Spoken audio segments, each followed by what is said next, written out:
నమస్కారం వార్తలకు స్వాగతం ముందుగా ముఖ్యాంశాలు పారదర్శకమైన ఓటర్ జాబితా తయారీకి తగు చర్యలు తీసుకోవాలి సంబంధిత అధికారులను ఆదేశించిన చిత్తూరు జిల్లా కలెక్టర్ సుమిత్ కుమార్ ఈ నెల 20న తిరుపతిలో ఓపెన్ చెస్ టోర్నమెంట్ పోస్టర్ను ఆవిష్కరించిన తుడా చైర్మన్ డాలస్ దివాకర్ రెడ్డి వార్తల్లోని వివరాలు పారదర్శకమైన ఓటరు జాబితా తయారీకి తగు చర్యలు తీసుకోవాలని సంబంధిత అధికారులను చిత్తూరు జిల్లా కలెక్టర్ సుమిత్ కుమార్ ఆదేశించారు. జిల్లాలో గుర్తింపు పొందిన రాజకీయ పార్టీల ప్రతినిధులతో జిల్లా కలెక్టర్ అధ్యక్షతన సమావేశం జరిగింది. ఈ సందర్భంగా జిల్లా కలెక్టర్ మాట్లాడుతూ ఓటరు జాబితా పటిష్టంగా ఉండేలా ప్రతి దశలో జాగ్రత్తలు తీసుకోవాలని, ప్రజల అభ్యంతరాలు సవరణలపై సమగ్రంగా స్పందించాలని సంబంధిత అధికారులను ఆదేశించారు. రాజకీయ పార్టీల ప్రతినిధులు తమ సూచనలు, అభిప్రాయాలు తెలియజేశారు. ఈ సమావేశంలో డిఆర్ఓ మోహన్ కుమార్, వివిధ రాజకీయ పార్టీల ప్రతినిధులు పాల్గొన్నారు. జూలై 20వ తేదీ ప్రపంచ చదరంగ దినోత్సవం సందర్భంగా తిరుపతి జిల్లా చెస్ అసోసియేషన్ ఆధ్వర్యంలో ఎస్వి మెడికల్ కాలేజీ నందు తిరుపతి ఓపెన్ చెస్ టోర్నమెంట్ జరగనుంది. దీనికి సంబంధించిన పోస్టర్ను శుక్రవారం తుడా చైర్మన్ చెస్ అసోసియేషన్ జిల్లా అధ్యక్షులు డాలస్ దివాకర్ రెడ్డి ఆవిష్కరించారు. జూలై 20వ తేదీన ప్రపంచ చదరంగ దినోత్సవం సందర్భంగా తిరుపతి జిల్లా చెస్ అసోసియేషన్ ఆధ్వర్యంలో ఎస్వి మెడికల్ కాలేజీ నందు తిరుపతి ఓపెన్ చెస్ టోర్నమెంట్ జరగనుంది. దీనికి సంబంధించిన పోస్టర్ను శుక్రవారం తుడా చైర్మన్ చెస్ అసోసియేషన్ జిల్లా అధ్యక్షులు డాలసి దివాకర్ రెడ్డి ఆవిష్కరించారు. ఈ సందర్భంగా ఆయన మాట్లాడుతూ ఈ ఓపెన్ చెస్ టోర్నమెంట్ నందు తిరుపతి జిల్లాకు చెందిన క్రీడాకారులు, విద్యార్థులు అన్ని వయసుల స్త్రీ, పురుషులు పాల్గొనవచ్చునని తెలియజేశారు. విద్యార్థులు ప్రతిరోజు చెస్ ఆడటం వలన తెలివితేటలు పెరుగుతాయని పేర్కొన్నారు. రాష్ట్ర విద్యాశాఖ మంత్రి నారా లోకేష్ తో చర్చించి త్వరలో రాష్ట్ర వ్యాప్తంగా ఉన్న అన్ని ప్రభుత్వ పాఠశాలలో విద్యార్థులకు చెస్ పై శిక్షణ తరగతులు నిర్వహిస్తామన్నారు. ఈ కార్యక్రమంలో తిరుపతి జిల్లా చెస్ అసోసియేషన్ ప్రతినిధులు బాలాజీ చౌదరి, శ్రీనివాస సూరి, వెంకటేష్, అనిల్ తదితరులు పాల్గొన్నారు. తిరుపతి ప్రజల ఇలవేల్పు తిరుపతి తాతగుంట గంగమ్మకు విద్వాన్ కస్ప పద్మనాభం సామ్రాజ్య దంపతులు శుక్రవారం పసుపు, కుంకుమ, చీర, సారె సమర్పించారు. రాయలసీమ రంగస్థలి చైర్మన్ గుండాల గోపీనాథ్ రెడ్డి ఆధ్వర్యంలో సురేష్ స్వామి, ఆదిస్వామి, విక్రమ్ స్వామిల మంత్రోచ్చరణల నడుమ ఊరేగింపుగా సారెను తీసుకువెళ్లి అమ్మవారికి సమర్పించారు. వీరికి ఆలయ అధికారులు అమ్మవారి దర్శన ఏర్పాట్లను చేసి తీర్థ ప్రసాదాలు అందజేశారు. గంగమ్మ తల్లి చల్లని దీవెనలు నగర ప్రజలపై ఉండాలని ఆకాంక్షించారు. అనంతరం ఆలయ ఆవరణలో భక్తులకు అన్నదాన కార్యక్రమాన్ని నిర్వహించారు. ఈ కార్యక్రమంలో సింగంశెట్టి సుబ్బరామయ్య, కెఎన్ రాజా, అన్నారెడ్డి, రాజశేఖర్ రెడ్డి, తొండమనాటి సుబ్రహ్మణ్యం రెడ్డి, పేలూరు పాపిరెడ్డి, రాంప్రసాద్, కొట్టే సుబ్రహ్మణ్యం రెడ్డి, కళాకారులు, భక్తులు పాల్గొన్నారు.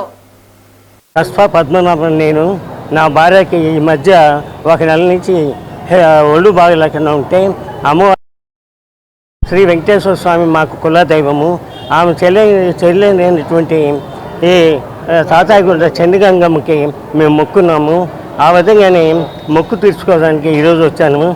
మాకు ఈ విధంగా సహాయం చేయడానికి మాకు ఎవరు లేకపోయినా కూడా గుండాల గోపీనాథ్ రెడ్డి ఎప్పుడు మా సహాయంగా ఉండి మా భార్య భర్తలు ఇద్దరిని కూడా సదా భగవంతుని దయ వల్ల ఆ తాతాయ దయ వల్ల మన గోపీనాథ్ రెడ్డి చల్లగా కాపాడుతుంది.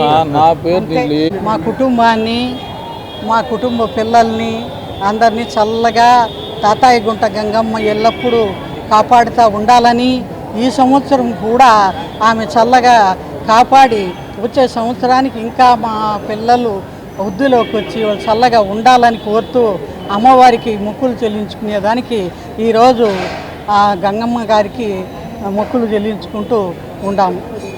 ప్రపంచ జనాభా దినోత్సవం సందర్భంగా రాష్ట్ర ప్రభుత్వం ఆధ్వర్యంలో సచివాలయం సమీపంలో అమరావతి ఫస్ట్ సమ్మిట్ నిర్వహించారు. కార్యక్రమానికి ముఖ్య అతిథిగా హాజరైన సీఎం చంద్రబాబు జనాభా పెరుగుదల ఆవశ్యకతను వివరించారు.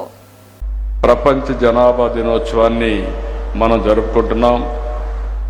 ఇంతవరకు ఒక మాటలో చెప్పాలంటే ఒక విధంగా అందరం కూడా జరుపుకున్నాం, కానీ ఈసారి ఫోకస్ పెట్టి ఈ కార్యక్రమాన్ని నిర్వహించడానికి కారణం ప్రత్యేకంగా భవిష్యత్తు ఏ విధంగా ఉండాలని ఆలోచించడం కోసం మనం ఈ కార్యక్రమాన్ని పెట్టుకున్నాం.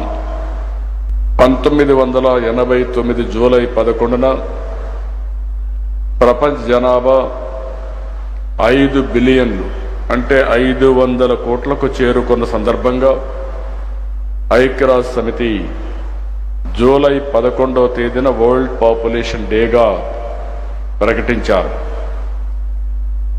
ఆ రోజు ముఖ్యమైన ఉద్దేశం జనాభా సమస్యని, సవాళ్లను చర్చించడానికి పరిష్కారాలు చూపడానికి, మన భవిష్యత్తు అందించడానికి ఐక్యరాజ్య సమితి ప్రపంచ జనాభా దినోత్సవాన్ని నిర్వహించారు. ఈ సంవత్సరం థీమ్ చూస్తే empowering young people to create the families they want in a fair and hopeful world అనే సబ్జెక్ట్ మీద ఈ సంవత్సరం ఈ జనాభా దినోత్సవాన్ని జరుపుకుంటున్నాం. ఇప్పుడు భారతదేశం అగ్ర రాజ్యాలతో పోటీ పడుతుంటే మన దేశంలో బలమైన మానవ వనరులే కారణం. ఒకప్పుడు మన యొక్క మనుషుల్ని మనం ఒక్కసారి ఆలోచించుకుంటే ఎక్కువ జనాభా ఉన్నారు, ఈ దేశం అభివృద్ధి అవుతుందని ఆలోచించే పరిస్థితి నుంచి ఆ జనాభాని మనకు ఒక పెద్ద అడ్వాంటేజ్ గా మారే పరిస్థితికి వచ్చింది. ప్రపంచంలో మీరు ఒకసారి చూసినప్పుడు ఎక్కువ జనాభా ఉండే దేశం భారతదేశం. 143 కోట్ల జనాభా ఉండే ఏకైక దేశం భారతదేశం. చైనా కూడా కిందికి వెళ్లిపోయారు, 130 కోట్లకు వచ్చే పరిస్థితికి వచ్చారు. దీన్ని మీరు ఒకసారి చూసినప్పుడు ప్రపంచమంతా కూడా జనాభా తగ్గిపోయే పరిస్థితి వస్తా ఉంది, బర్త్ రేట్ పడిపోయే పరిస్థితి వస్తా ఉంది, యువశక్తి క్షీణించే పరిస్థితి వస్తా ఉంది, వృద్ధులు పెరిగే పరిస్థితి వస్తా ఉంది. ఏ దేశమైతే ఏజింగ్ ప్రాబ్లమ్స్ వస్తాయో ఆ దేశంలో గ్రోత్ ఆగిపోతుంది. ఇంకొక పక్క మీరు చూస్తే భవిష్యత్తులో చాలా సమస్యలు వచ్చే పరిస్థితి వస్తాయి. అందుకే ఈ రోజు మనం అందరం కూడా ఆలోచించుకోవాల్సిన అవసరం ఉంది. ఈ రోజు ఒక్కసారి ఫెర్టిలిటీ రేట్ ప్రపంచం అంతా చూస్తే మీకు అవగాహన వస్తుంది. అమెరికాలో ఫెర్టిలిటీ రేట్ 1.62, యూకేలో 1.54, Hungary 1.50, France 1.49, Russia 1.47, Germany 1.46, Canada 1.33, Japan 1.23, China 1.02, ఇంకొక పక్కన సింగపూర్ 0.96. ఇవి చూసినప్పుడు మీకు అర్థమవుతుంది 2.1 ఉంటే స్టెబిలిటీ ఉంటుంది, జనాభా రీప్లేస్మెంట్ లెవెల్లో ఉంటుంది. 2.1 కంటే తక్కువ ఉంటే రోజు రోజుకు జనాభా తగ్గిపోయే పరిస్థితి వస్తుంది. ఒక సమయం అయ్యే కొందికి ఇది ఇంబ్యాలెన్స్ అవుతుంది. దీన్ని కరెక్ట్ చేయడానికి కూడా సాధ్యం కాదు. మన దేశానికి వస్తే ఒకసారి మీరు చూస్తే ఈ రోజు జనాభా బీహార్ 3.0, మేఘాలయ 2.9, ఉత్తరప్రదేశ్ 2.4, జార్ఖండ్ 2.3, మణిపూర్ 2.2. ఇవన్నీ కూడా రీప్లేస్మెంట్ కంటే అబోవ్ ఉన్నాయి. అదే కిందికి వస్తే తమిళనాడు 1.8, తెలంగాణ 1.8, కేరళ 1.8, కర్ణాటక 1.7, ఆంధ్రప్రదేశ్ 1.7 కు వచ్చాం. అంటే ఇప్పుడు మీరు చూసిన తర్వాత ఏ దేశాలైతే ఇబ్బందులు వస్తున్నాయో అవన్నీ కూడా మనం చూసాం. మన దేశంలో కూడా ఇప్పుడు కొన్ని అడ్వాంటేజెస్ వచ్చాయి, మనందరం గుర్తుపెట్టుకోవాలి.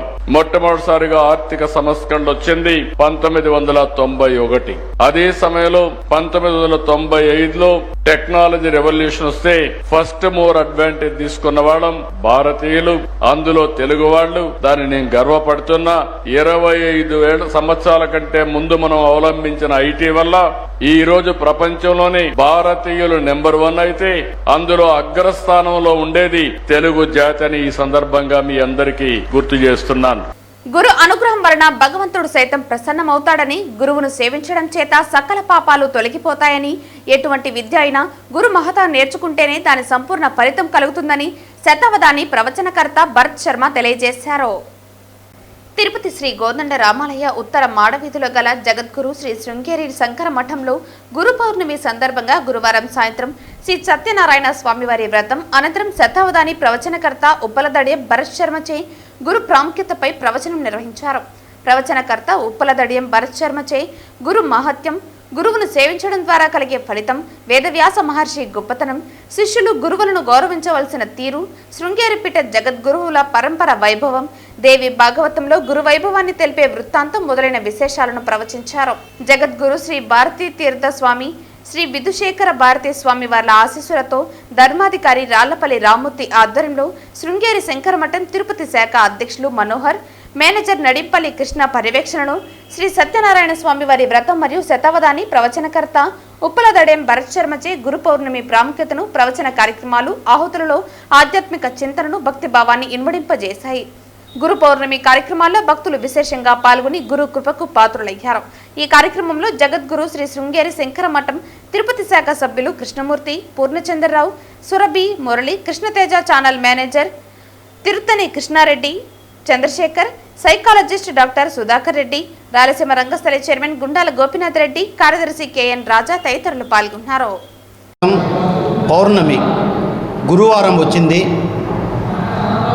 అది కాకుండా భగవానుడు జన్మించిన రోజు కాబట్టి ఆషాఢమాస పౌర్ణమిని వ్యాస పౌర్ణమి అంటారు.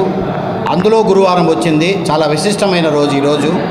ఇటువంటి విశిష్టమైన రోజు మా శృంగేరి శంకర మఠంలో ఈరోజు ఉదయం శంకరాచార్యుల వారికి అభిషేకం, అర్చన, పూజ ఘనంగా జరిపించాం. అలాగే ఈరోజు సాయంత్రం సామూహికంగా సత్యనారాయణ స్వామి వ్రతం సుమారు 20 మంది దంపతులు కూర్చొని ఘనంగా కలశం పెట్టి ఆవాహన చేసి అష్టదిక్పాలకులు నవగ్రహాలు అన్నింటికీ పూజలు చేసి సక్రమంగా విధిపూర్వకంగా ఈరోజు సత్యనారాయణ స్వామి పూజ చేసి అందరికీ ఆ స్వామి ఆశీర్వచనం అందించేలాగా మేము ఈరోజు ఈ మఠం తరపున ఈ కార్యక్రమం నిర్వహించాం. ఇంత ఘన కార్యక్రమం చేశాము. ఈరోజు ఇంతమంది మనకు వచ్చి ఇక్కడ కూర్చుంటున్నారు. ఈ గురువు గురించి, ఈ గురు పరంపర గురించి, ఈ గురు పౌర్ణమి గురించి అన్ని విషయాలు మనం తెలుసుకోవాలి అని అంటే మన తిరుపతి వాడు ఆంధ్రుడు బాలుడు 19 సంవత్సరముల వయసు కలిగిన ఒక యువకుడు మనకు చేదోడు వాదోడుగా మనకు ఉన్నాడు. ఆయన పేరు ఉప్పల దడియం భరత్ శర్మ. దగ్గర 86 అవధానాలు చేశాడు, శతావధానం చేశాడు. ఆయన అంత పిన్న వయసులో గొప్ప వ్యక్తి ద్వారా మనము ఈరోజు ఈ మఠంలో ఆయన గురు పరంపర గురించి, గురు విషయాల గురించి మనం తెలుసుకుంటూ ఉండడం మాకందరికీ కూడా చాలా సంతోషదాయకం. ఈ కార్యక్రమానికి విచ్చేసి ఉదయం నుంచి ఈ సాయంత్రం వరకు దగ్గర ఉండి అన్ని కార్యక్రమాలకు సహకరించిన ప్రతి ఒక్కరికి, అలాగే మంచి పూజ అందించిన అర్చకులకు, అలాగే మీడియా వారికి అందరికీ కూడా ఈ సందర్భంగా మేము ధన్యవాదాలు తెలియజేసుకుంటూ గురు పౌర్ణమి శుభాకాంక్షలు అందరికీ తెలియజేసుకుంటూ ఈరోజు గురు పౌర్ణమి సందర్భంగా స్థానిక రాముల వారి గుడి ఉత్తర మాడ వీధిలోని శృంగేరి మఠంలో ఉదయం నుంచి స్వామివారికి ప్రత్యేక అభిషేక పూజలు మఠం అధికారులు నిర్వాహకులంతా ఈ కార్యక్రమాన్ని దిగ్విజయంగా చేశారు. సాయంత్రం మాకందరికీ సత్యనారాయణ స్వామి ప్రసాదాలు ఇచ్చి మాకెంతో స్వామివారి ఆశీర్వాదాలు మాకు కలిగే విధంగా ఇక్కడ నిర్వాహకులు మాకు అందించారు. ఇప్పుడు గురు పౌర్ణమి విశిష్టత గురించి ఉప్పలదడియం భరత్ శర్మ చిన్న వయసుడు శతావధాని భరత్ శర్మ గారు ఆయన గురు పౌర్ణమి విశిష్టతను మాకెంతో వివరించారు. అందరికీ ధన్యవాదాలు తెలియజేస్తున్నాను. వార్తలు ముగించే ముందు ముఖ్యాంశాలు మరోసారి. పారదర్శకమైన ఓటర్ జాబితా తయారీకి తగు చర్యలు తీసుకోవాలి. సంబంధిత అధికారులను ఆదేశించిన చిత్తూరు జిల్లా కలెక్టర్ సుమిత్ కుమార్. ఈ నెల 20న తిరుపతిలో ఓపెన్ చెస్ టోర్నమెంట్ పోస్టర్ను ఆవిష్కరించిన తుడా చైర్మన్ డాలసు దివాకర్ రెడ్డి. ఈ వార్తలు ఇంతటితో సమాప్తం. తిరిగి వార్తల్లో మళ్ళీ కలుద్దాం. అంతవరకు సెలవు. నమస్కారం.